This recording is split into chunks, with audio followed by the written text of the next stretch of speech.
आध्यात्मिक संस्कार।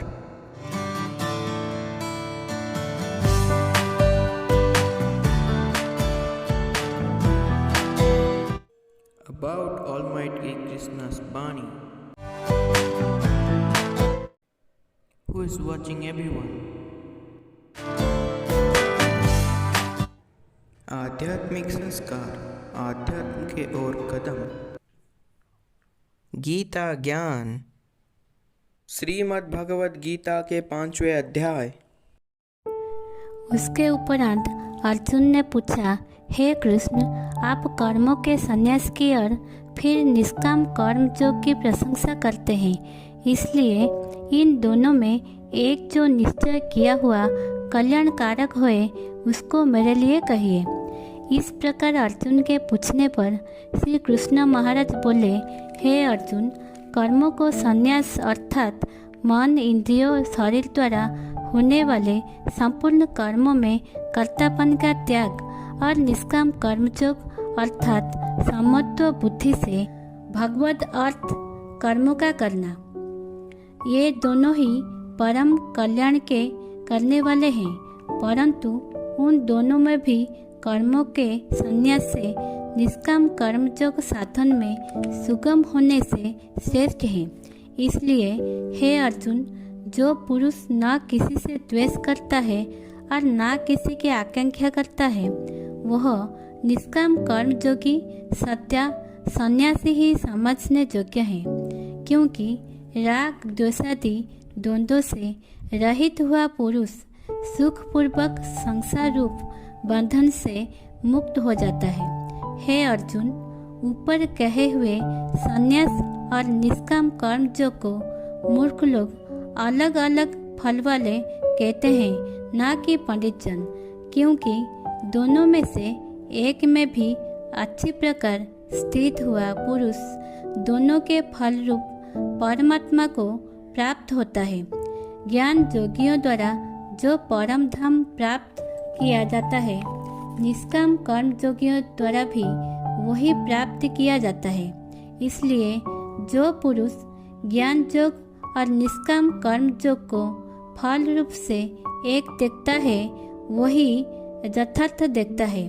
परंतु हे अर्जुन, निष्काम कर्म योग के बिना संन्यास अर्थात मन, इंद्रियों और शरीर द्वारा होने वाले संपूर्ण कर्मों में कर्तापन का त्याग प्राप्त होना कठिन है और भगवत स्वरूप को मनन करने वाला निष्काम कर्म योगी परम ब्रह्म परमात्मा को शीघ्र ही प्राप्त हो जाता है।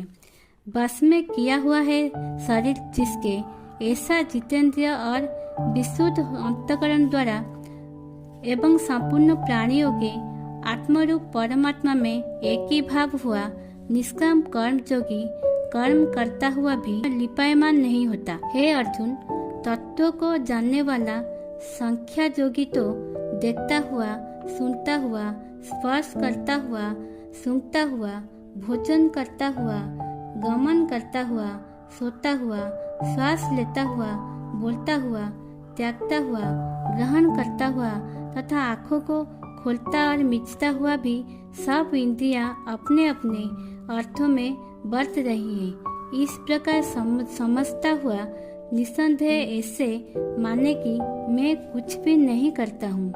परंतु हे अर्जुन, देहाभिमानियों द्वारा यह साधन होना कठिन है और निष्काम कर्म योग सुगम है, क्योंकि जो पुरुष सब कर्मों को परमात्मा में अर्पित करके और आसक्ति को त्याग कर कर्म करता है, वह पुरुष जल से कमल के पत्ते के सदृश पाप से लिपायमान नहीं होता। इसलिए निष्काम कर्मयोगी समत्व बुद्धि रहित केवल इंद्रिय, मन, बुद्धि और शरीर द्वारा भी आसक्ति को त्याग कर अंतःकरण की शुद्ध के लिए कर्म करते हैं। इसी से निष्काम कर्मयोगी कर्मों के फलों को परमेश्वर के अर्पण करके भगवत प्राप्ति रूप शांति को प्राप्त होता है और सकामी पुरुष फल में आसक्त हुआ कामना के द्वारा बनता है। इसलिए निष्काम कर्म योग उत्तम है। हे अर्जुन, बस में है अंतकरण जिसके ऐसा संख्या योग का आचरण करने वाला पुरुष तो निस्संदेह न करता हुआ और न करवाता हुआ 9 द्वार वाले शरीर रूप घर में सब कर्मों को मन से त्याग कर अर्थात इंद्रियों के अर्थ में बरतती है। ऐसे मानता हुआ आनंद पूर्वक सच्चिदानंद धन परमात्मा के स्वरूप में स्थित रहता है।